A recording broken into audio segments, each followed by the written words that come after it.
Allahumma aftah lana hikmataka ya Allah.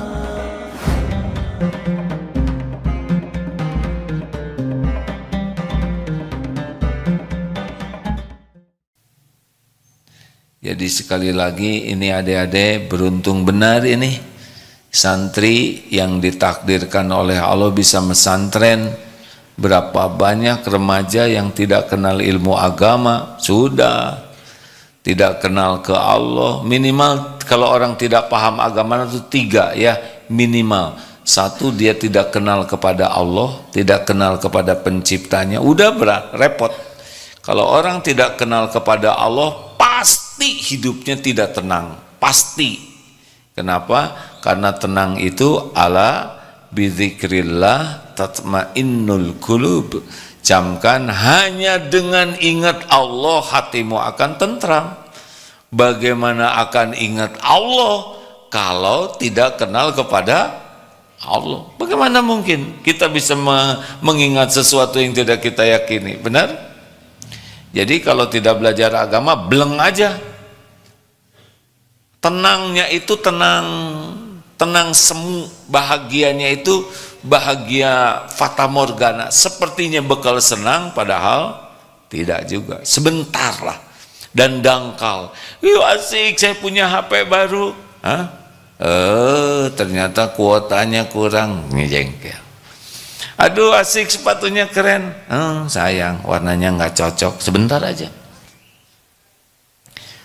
Punya sepeda baru, motor baru juga sebentar senang, udah gitu lihat yang lebih bagus, hilang senang yang ini. Jadi benar-benar dangkal, kesenangannya tuh dangkal. Udah itu susah lagi mikirin yang belum ada. Nah, orang tidak belajar agama, dia tidak kenal Allah. Kalau orang tidak kenal Allah, tidak kenal tenang, tidak bisa. Apalagi kalau orang tidak belajar agama, dia tidak akan tahu bagaimana amal yang diperintah dan dilarang oleh Allah. Nah, bahagia itu ada pada perintah-perintah Allah, tapi dia tidak belajar, dia tidak tahu. Seperti nikmatnya tahajud. Tahajud itu membuat tenang, bahagia kalau orang melakukannya dengan benar. Tapi karena dia tidak tahu ilmu tahajud, bleng saja. Dan kalau orang tidak belajar, dia tidak tahu yang halal, yang haram, baik, buruk, selain ngarang, dan ini akan membuat dia tidak bisa menyikapi dengan benar ujian hidup ini. Contoh, kalau ada orang yang berkata jelek, bagaimana jawaban yang benar? Wa idza khatabahumul jahiluna qalu salaman. Dan apabila ada orang yang jahil, wa idza khatabahumul jahiluna qalu salaman.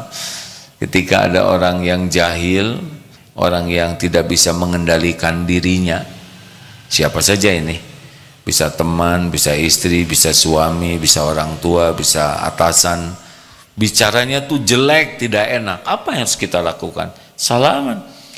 Bukan salaman begini, berkatalah yang mengandung keselamatan. Nah, kita sering tidak tahu. Bagaimana kalau ada orang yang bikin gak enak perasaan kita? Biasanya orang marah, dendam, sakit hati. Tapi kalau sudah tahu ilmunya, ingat Ali Imran 134 itu, alladzina yunfikuna fis sarra'i wad dharra wal kadhiminal ghaidh, menahan amarah, wal 'afina 'anil nas, memaafkan orang-orang, wallahu yuhibbul muhsinin, dan Allah mencintai orang yang berbuat kebaikan. Udah tahu ilmunya, ketika ada soal yang menjengkelkan, tahan amarah, kemudian maafkan dan berbuat baik. Tuh ya, kalau udah ada ilmunya mah lebih ringan hidup ini. Oleh karena itulah belajar agama membuat kita paham apa yang diperintahkan dan apa yang dilarang. Ini yang kedua nih. Dan yang ketiga, kita paham konsekuensi dari pilihan kita. Kalau orang belajar agama, oh iya, kalau saya melakukan kebaikan, maka saya akan ditenangkan, dibahagiakan, saya dapat pahala, saya akan dituntun oleh Allah, saya akan dimudahkan urusan.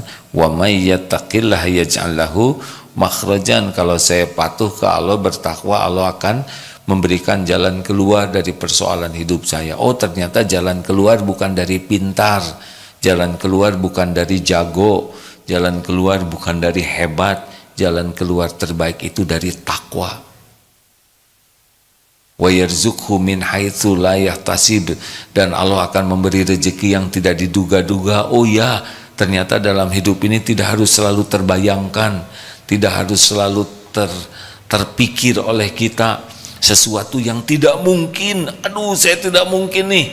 Tidak ada yang tidak mungkin bagi Allah Subhanahu wa taala. Kalau kita takwa akan ada jalan keluar yang tidak diduga-duga. Enakan begini? Kan? Aduh, saya emang gak akan kebeli rumah. Kalau Allah mau ngebeliin, dari mana saya bisa umroh haji? Sekarang mahal 30 juta, 40 juta. Kalau Allah ngundang, pasti berangkat itu. Siapa yang mau sama saya? Wajah saya segininya, saya mau orang kecil, kaki juga nomor 35. Emang jodoh tergantung ukuran sepatu. Innama amruhu idza arada syai'an ayyaqula lahu kun fayakun. Enaknya orang-orang yang yakin ke Allah, tidak ada putus asa dalam hidup ini. Orang yang yakin kepada Allah, ketika ditimpa sesuatu, dia ridho. Faman radiya falahu ridho. Menghadapi yang akan datang, kulla yusibana illa ma kataballahu lana huwa maulana wa 'alallahi falyatawakkalul mu'minun. Katakanlah, sekali-kali tidak akan menimpa kepada kami kecuali apa yang Allah tetapkan untuk kami. Dialah maula kami, pelindung kami, dan kepadanya lah. Jadi rekan-rekan sekalian, kalau tahu agama, kita tahu konsekuensinya. Kalau maksiat, apa yang terjadi? Hati akan dibuat galau, kita akan terpenjara takut ketahuan orang, setiap perkataan buruk akan menimpa kepada kita, setiap maksiat akan jadi bencana bagi kita. Apa buktinya? Asy-Syura ayat 30. Wa ma asabakum min musibatin fabima kasabat aydikum wa ya'fu an katsir. Musibah apapun yang menimpa dirimu adalah buah dari perbuatan tanganmu sendiri. Oh, di dunia itu. Nanti dikubur, wah bencana. Mati su'ul khotimah, dikubur tersiksa lama, di akhirat masuk neraka. Nauzubillahi min dzalik. Kalau kita tidak tahu ilmunya, tidak tahu konsekuensinya. Kalau kita tahu ilmunya, ini saya ngomong jelek, pasti kena nih nanti ke saya nih. Ini saya melakukan maksiat, pasti kena nih ke saya nih, besok lusa. Memang begitu. Tidak ada satupun maksiat kecuali Allah menyaksikan, malaikat mencatat, dan akan kembali kepada kita. Wa may ya'mal mithqala dzarratin khairan yarah wa may ya'mal mithqala dzarratin syarran yarah. Jadi tidak meleset. Silakan Ustaz. Quran surah At-Taubah surat ke-9 ayat 51. A'udzu billahi minasy syaithanir rajim. Qul lan yusibana illa ma kataballahu lana huwa maulana wa 'alallahi falyatawakkalul mu'minun. Katakanlah wahai Nabi Muhammad, tidak akan menimpa kamu melainkan apa yang telah ditetapkan Allah bagi kami. Dialah pelindung kami, dan hanya kepada Allah hendaknya orang-orang bermukmin bertawakal. Baik rekan-rekan sekalian, jadi Sesibuk apapun diri kita harus fokus kepada yang membuat kita bahagia. Apa yang bisa membuat kita bahagia? 1, iman. 2, amal soleh.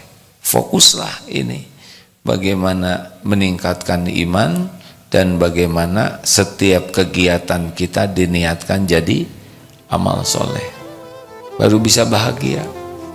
Kalau tidak, ya sudah, ngarang saja hidup ini.